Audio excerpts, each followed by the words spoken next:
Are you an idiot? Well, you're in good company. There are about 8 billion idiots on this planet, and that number grows every day. Don't be the guy or gal that says, "I'm not an idiot," because that makes you the biggest idiot of all. We all have our moments of brilliance and our moments of idiocy. Embrace it, folks. Don't be ashamed. Without those idiot moments, we would never be able to appreciate our brilliance. Welcome to I Love My Idiot, a podcast about the idiots we love, the idiots we loathe, and the idiots we can't seem to avoid. You can follow us on Facebook, Instagram, and Twitter. Visit our website at ilovemyidiot.com. Welcome to I Love My Idiot. I'm really excited because I have a very special guest today. This is somebody that's on my side, on the dark side, somebody that's not a November but happened to marry one. Welcome, Mick. Hi, Mick. Hi.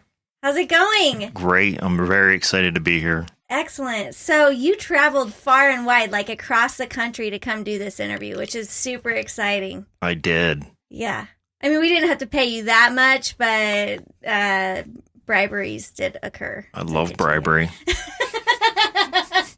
Bribery is the best. It is the best. So how long ago did you become a November of sorts, marry into the November family? Just over 10 years. Oh my gosh, that's so long. It's the longest. It's the prison sentence that never stops. It is. Trust me, I feel you. I've been in it for 12, and it's a journey. That's all I gotta say. 12's a long time. That's why I look up to you. Let me tell you, 2 years from now, it doesn't get any better. That's encouraging.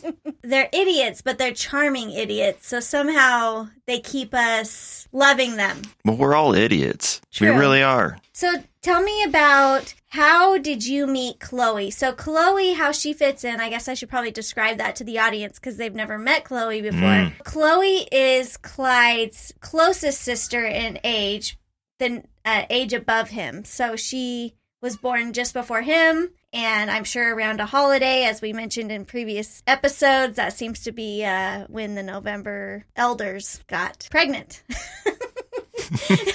Is that how it happens? Yeah. We tracked it, and every November child, the conception is around a holiday. So your wife, Chloe, was actually conceived around Labor Day, which makes a lot of sense. I mean, she's a hard worker. She likes the laboring. She loves labor. Very industrious. Yes. The labor was the best. It was the best. Best time of my life. Yeah, so how many kids do you have, speaking of labor? 2. When you met, I want to go back to when you met Chloe. So was it just like love at first sight, or did you just sort of fall into each other, kind of like me and Clyde? You know, it's a long kind of a story, but we pretty much married 6 months to the day that we met. I kind of made her. You know? Made her? Yeah, I told her it's this or else. She gave in. Yeah. I told her we'd get a great tax break if we got married, and it didn't really work out. So we're still working on things. You're still waiting on that tax break. I'm waiting for that check, later. and I didn't get it. And really, I mean, the taxes that it's told on us by being married to these idiots is... it's very taxing. Taxing? So tell me, how did you and Chloe meet? Online. Ooh, the online. To the World Wide Web. Had you been talking for a while, or was it like 6 months to the day of the first type? Kind of from the first time we started typing to each other. And you didn't even have her pregnant or anything. You just jumped right in. No, I didn't, and I don't know how it happened. Clyde married me very quickly, but it was because I was pregnant. Hands down to you. I mean, you jumped right in. Much Head easier first. than I did. Head first. Yeah. But nobody told me there was no water in the pool. Marry in November, it could cause injury.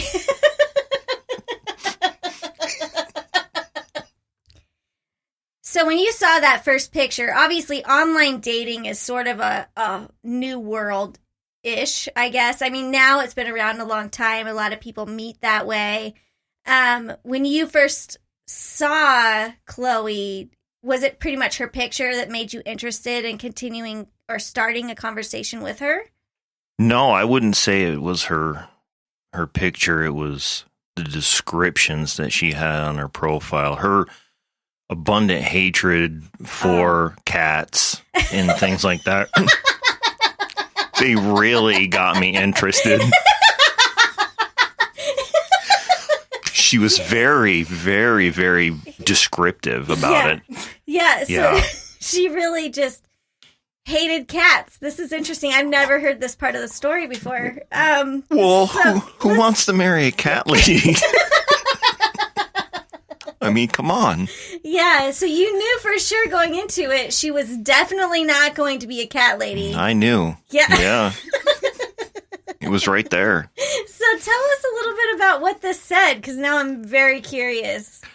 Did she go on for, like, days about how much she hated cats? It was a couple of sentences about cats and not liking cats, and I can't remember exactly. I mean, it's been over 10 years now. Yeah. So, my mind's slipping. Oh, okay. Yeah. Yeah. Well, I mean, head first into an empty pool, I can see cracked why. skull, Yeah, I had to contact her. Yeah. After that. Yeah. I had to get to know this person. You just knew she probably had a good personality. If she could write like that. Had to be funny. That's very important. Mm-hmm. In fact, I probably wouldn't be with Clyde had he not been funny. I think that's just sort of a trait that the Novembers have. They're all very funny. When you met her in person, did she continue to go on about the hatred towards cats? Or, what was that like when you first met her in person? Not about the cats. We hit it off pretty good, though. We had a lot in common. Being serious for a second, I remember all of this crazy stuff kind of happened when we were together for a few days. We just, at least I did, I enjoyed my time. I can't speak for her, and I won't, but I remember when she was leaving, I had never been so sad in my life. Wow. Yeah. That's true love. Yeah. I felt really sad. It was one of those moments where it felt like part of me was leaving. It was really weird. Isn't that crazy how a person can sort of just take a piece of your heart with them and you don't even know you gave it away? Mm-hmm. Yeah. Yeah, it's in that moment when you realize, oh, there's something there. Yeah. Yeah. That's awesome. I mean, I think the statistics now are showing that more and more people who meet online are like their relationships aren't working out. But you guys were you beat the odds. I mean, when you found each other, it's something that's real and you're still together 10 years later, right? And you have kids, and that site, wherever you were dating on, should tell your story, because I think it's so rare to see something that's come out of that's so real and so awesome. Yeah. But it's no different than dating in real life, meeting somebody in person, because I was at the point where I'm done with the bull crap. And so I got it out right away, and so did she. These are our expectations. This is what we expect. This is what I like and what I don't like. You get that out of the way. You meet when you're older instead of being a teenager and everything's rainbows and unicorns and we're gonna eat ice cream. I hate cats. I'm just gonna let you know. I hate cats. In fact, I have never known Chloe to really like any sort of animal, like pets. She's not really a pet person to me. No, she likes them on her plate. Yes, she does. She so likes do to I. eat. She likes to eat. Well, she does.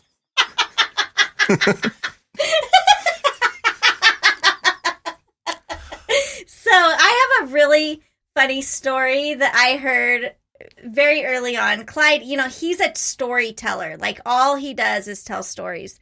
And going back to the cat thing, so when I first met Clyde, he came over to my house and he was a little distraught, and he was saying, "Oh," and I said, "What's wrong, Clyde? Like, what happened?" And he goes, "What? My sister just ran over a cat."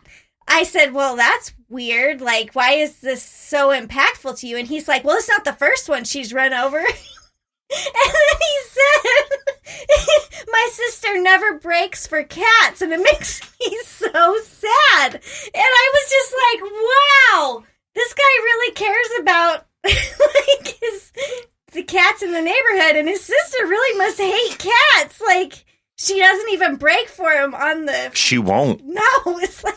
She won't do it. She speeds up. She speeds up. Like, she wants to take it out. And anyways, it really used to upset Clyde, but I think he just sort of grew used to it, even despite her hatred towards cats and the possible lives that have been ruined. Affected. She's actually going to come on after you and maybe defend herself a little bit. I'm not sure, but maybe Clyde will have to ask her about this as well to see her perspective. But all right, so you guys meet. 6 months later, you're married. What happened after that? I don't know. It's just a blur. It happened so fast. I can't remember. No, but I remember during the dating process that I came out here and I met her family, and I spent 4 or 5 days out here, and I was able to meet you, and it was pretty neat to be out here. I remember the first time I met your husband. And the last time I spoke to him before we got married, we were all at the dinner table eating breakfast. His mom said to me, she asked me a question. So what do you like most about? And I said, well, what I really like is being able to get around easy. The roads are all straight. You know, it's easy to get around. And your husband said to me, well, I thought you'd say you like the people. And I said to him, I patted him on the shoulder and I said, well, when I find some, I'll let you know. I don't know if he remembers that or not, but that was the last thing I said to him before I married his sister. They have their own way of doing things, and you have to integrate into that. I think it's that way with most families anyway. You know, it's that way with mine, and might be that way with yours. It's just one of those natural progression things. So have you ever had any awkward conversations with Chloe's parents? All the time. I have awkward conversations with everybody. It's what I do. It's what you do. I mean, you sort of encourage it. I do. You know, like today, I mean, for example, I haven't seen you in a while. And I saw you and I was like, oh my gosh, you've lost like 35 pounds. And it's really amazing. Like, your diet or whatever you're doing is awesome. And I'm like, oh my gosh, you look so good, Mick. Like, what's going on? And you're like, what, was I fat before? Like, that's the first thing you said to me when I saw you for the first time in years. Well, I was really hurt by what you said. By me commenting on how good you look. Well, your eyes were so big that I thought I'd done something wrong. You gave me a fright. I mean, I hardly recognized you. You turned sideways. I wouldn't even be able to see. Well, that's how I got into the room. But, you know, that's what I appreciate about you is you just bring a different perspective to our family. And you guys like jumped right in. I mean, you got married and then you had a kid pretty quickly after that, didn't you? It was a little more than a year. I can't remember how old or how long we'd been married when we had our first child, maybe a year and a half or so. Did that change anything for you guys, like having your first kid? Well, it's crazy because you can't just grab your keys and run out the door anymore because you have this little kid that you have to be responsible for and grab on your way out. Because you can't just leave a newborn baby by itself. Yeah. You know, I remember when my second child was born and I would forget that we had him because he would be so quiet. He's the quiet one. Yeah. He doesn't make any noise, and he'd be sitting in maybe a car seat or on the floor in a blanket, and I would see something move and I would jump because I forgot we had him. I'm like, that's right. We have another kid. It scared me to death. Right? It's hard to have a quiet one after you've had a really noisy kid. Mm-hmm. To have a quiet one, we did the same thing. I mean, there was one time we all went in to get haircuts. We're just like sitting there, and it was a beautiful fall day, and all of a sudden I'm looking around, and I was like, where's little Rosie? And Clyde goes, oh my gosh! Clyde gets up. Lady has the clippers. I'm surprised she did not cut him so quickly and ran out to the car, and we had somehow forgot little Rosie in the car. Like, when you have a quiet kid, you forget them sometimes. You do. Yeah. And it's scary because all of a sudden you realize that you were not that responsible just a moment ago. And, you get adjusted to it, though. Yeah. And it becomes part of what you do. So. Exactly. I tell you what, we never did that again. You didn't? No. It terrified us. Not yet. Not yet. And so far, that's the only time she's been forgotten, because I think it traumatized Clyde and I so much that it became very real that we needed to pay closer attention. And thank goodness it was just a few minutes, but to us, we just felt horrible. So, of course. No, I totally get that. Well, I've been forgotten in stores and had my parents drive off, so, didn't leave you there. It's like, was this on purpose?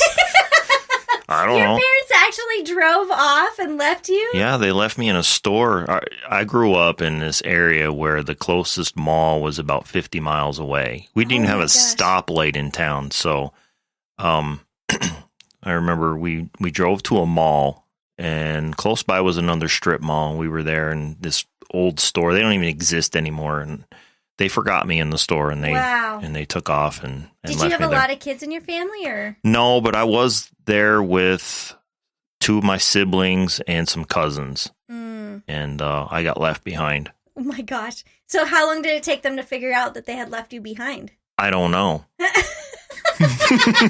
You're like, let's go back to the toy aisle. I was in the store, just doing my thing, and then all of a sudden they all come at me and they're like, "Whoa, we're looking all over for you." I'm like, "Well, I was right here this whole time." Yeah. What's wrong with you? I saw you drive away in the van. Yeah, whatever. Celebrating inside a little bit. Yeah, they're finally gone. They're finally gone. Maybe a new family will take me. I gotta know, what is the most awkward conversation you have ever had with Chloe's dad? One of the strangest things was a few years ago. We got in the car and we're on all these back roads, and he stops on the side of the road and starts picking up all these onions that had fallen off a truck when it took a corner. And I think that was the whole reason. I think that's the whole reason he went. Oh my God. And the onions had all these rocks and stuff buried in them because they were bouncing down the road. And then we get back to the house. Look at all the onions I got. And Chloe's mom's like, "What are you going to do with those? I got all these rocks in them." It was just really situationally funny and weird. It just... And the whole time he was picking up these onions, I'm sure you were thinking the exact same thing, like, we should leave the onions. We should leave the onions. You open the truck door and you could smell the onions because they were all over. It was just really weird. How many onions did the man pick up? It was a box full, I think. Did he have packaging to like? There was a box, and he actually had a box. I think he was prepared, but I don't know for sure. The man is a Boy Scout, so he's prepared all the time. He's prepared. He's always got stuff. He just does. Yeah. There's times where I'm like, I need a needle nose plier, and he'll be like, 1 minute. And he'll just come up and magically has one. I'm like, where did you just pull that out of? Like, who knows? The man is always prepared. Mm-hmm. And that box, just for that time, happened to be for onions. I think so. But I've certainly seen him collect things that is like, do we really need that? One time he grew like a whole row of green beans. I think she still complains to this day because there were so many green beans that summer that he was in hot poop. Like, he was in trouble. So, yeah. I imagine. Green beans. Yeah, over green beans. I'd be pretty mad about that, too. Just because you're dissatisfied with green beans? Green in general just gets it, yeah. All the things green. It's probably similar as Chloe feels to cats, I imagine. It might be. I don't think anybody has a hatred for anything as much as she does for cats. Yeah. Yeah. She wants them all dead. The pain. Yeah. There have been witnesses to her trying to make that happen, I think. But yeah, do you have any other funny stories about Chloe or about her family? Chloe, boy, she likes to embarrass me. Really? She does. She does these things where I remember one time, I don't even know why, because I can't stand cheap shoes. There's nothing worse than cheap shoes. You put them on your feet and you walk around and your feet hurt all day, but we're in Payless. Mm-hmm. Okay. We're in this inexpensive shoe store and I pick out the cheapest pair of sneakers just because I need something for work. Mm-hmm. And she picks out something kind of fancy. It was like a buy one, get one kind of a deal. Mm-hmm. And I put my shoes up there next to hers on the counter. We just gotten married. Of course, she has the bank account because I just moved to the state and all that. So, but my money's in the bank, you know. Your money's in the bank, my money's but you haven't seen a dollar of it. But I haven't seen any of it yet. Isn't that what happens when you marry into a November family? Like, your money disappears. It was gone. I never see my money, ever. Like, Clyde controls the checkbook, and I know I make money, but I never see it. You don't know where it goes. I don't know where it goes. It, like, goes into mystery land. Yeah. Yeah. Well, this was one of those times when I was trying to direct some of that money towards me in a cheap shoe purchase.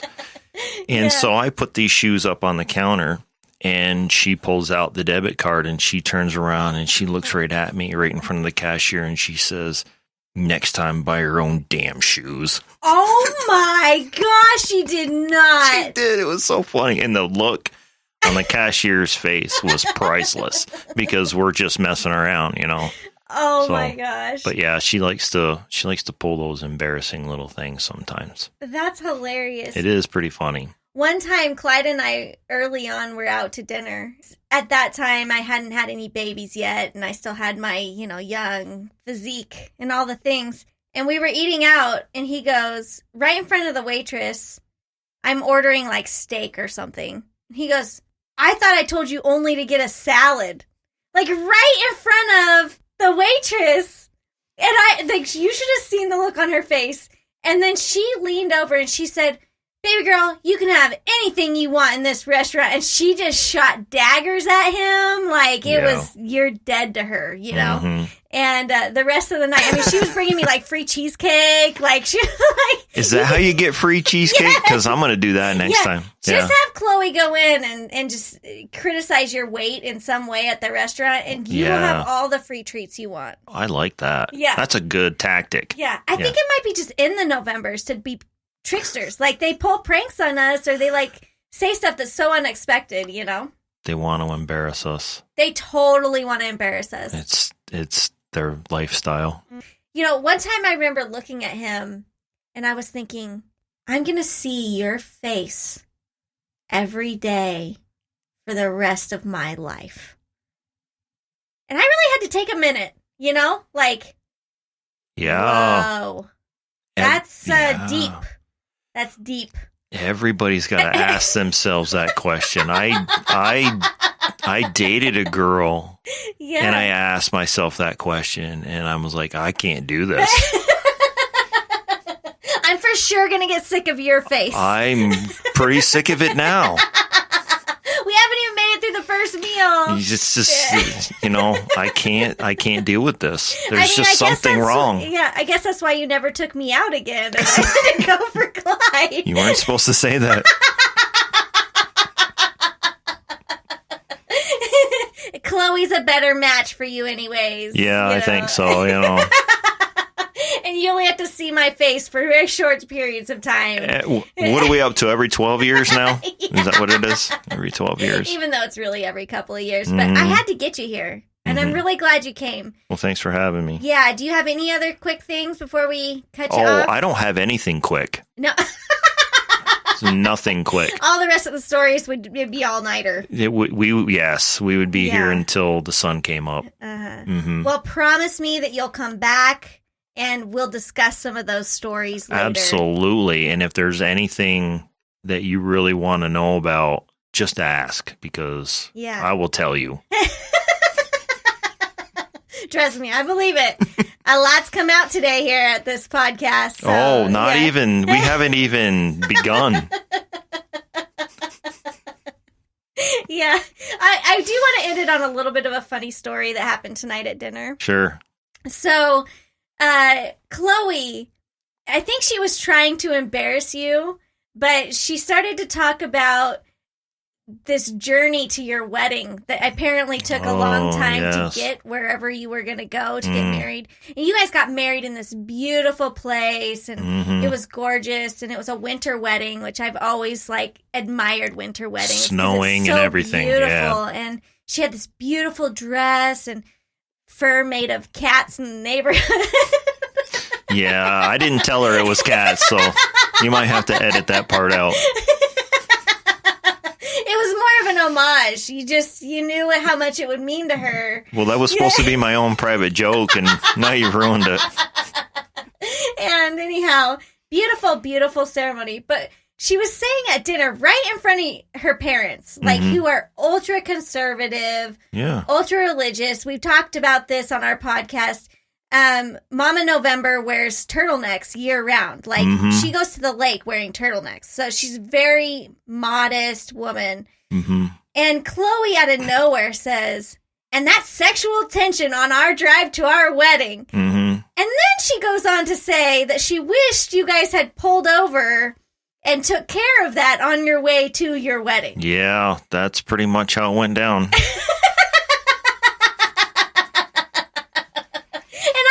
Her with my jaw is just dropped because I'm super careful about what I say around the November parents. And she has no shame. Oh my gosh, are you serious? We had no idea that went on the way to the wedding. Well, that's on the way home because we were in a blizzard and it was supposed to be a 2.5 hour drive back. Oh my gosh. And it ended up being over 6 hours on the highway. And it's cold. It's in the winter time, and you had to keep each other warm. Well, we did, but the thing was, we couldn't really do that because my parents were behind us in the car, and my sister and my nieces were in the car in front of us. In fact, my sister got out of her car at one time and came over and knocked on the window and said, "Are you guys okay?" "Yeah, we're good. Get out of here. Get out of here. Go away. Go away." So there was no privacy. No, I imagine. Oh my gosh, I love that story. So thank you so much for sharing, and awesome. Come back again soon. Absolutely. Thanks for having me. Some horrible things were said in this podcast, so we thought it might be fair to bring my sister, Chloe, on, the cat killer, to defend herself. Chloe, welcome to the podcast. What do you have to say for yourself? But I do have to set the record straight. I am a pretty normal person. If I come to your house and you have cats, you don't have to be afraid. I'm not going to hurt your cats. You're not like a serial killer? No, and I do not kill cats on purpose. There have been a couple unfortunate incidents where, yes, I have run over a cat with my car, but I did not do those on purpose, even though the one did kind of look like it was a setup and that I did murder it. I promise you I did not. Well, here's the thing. I mean, you run over more than 3, 4, 5 cats, you start losing the benefit of the doubt. You know what I mean? Yeah. So, I mean... Well, and I know, those cats, I can still see those cats' eyes, when it's shriveling up. The one that I killed, I actually saw it shriveling before it died. And I can still horrific. see, I can still see it in my mind, and I'm probably am going to have nightmares tonight. So it's not really something that I want to go out of my way to try to kill them, because then I have to see that look in their face. That's fair. So if I go to your house and if you have a cat, I'm pretty nice. I'm not going to tell you that I don't like your cat, and I hide it pretty well. I'm actually the complete opposite. I show up and I'm like, "Oh, I'm allergic to your cat. Your cat Please get your cat out of the house." Yeah, see, I'll just fake it, and then I'll end up sneezing, and my eyes will be watery, and they'll be like, "Are you okay?" I'm like, "Oh, yeah, I'm fine." Yeah. It's just allergies, and then I suffer for 3 days after that. I'll leave, and my daughter will be like, "Wasn't that cat so cool?" And I'm like, "No." Well, thank you for setting the record straight, Chloe. And no animals were hurt in the filming of this episode. Thank you to all of our listeners and all of those that are commenting on our posts. We really appreciate you. Every single one of you are important to us. We hope that you recommend our show to others and that you'll continue to follow us on Instagram, Facebook, and Twitter. Also, visit our website at ilovemyidiot.com. We can also be viewed from just about any podcast platform now. That's right. We're on iHeartRadio, Apple Podcasts, Spreaker, Google Podcasts, Stitcher, Spotify, CastBox. Well, thanks, guys, for listening. We hope you have a really great day.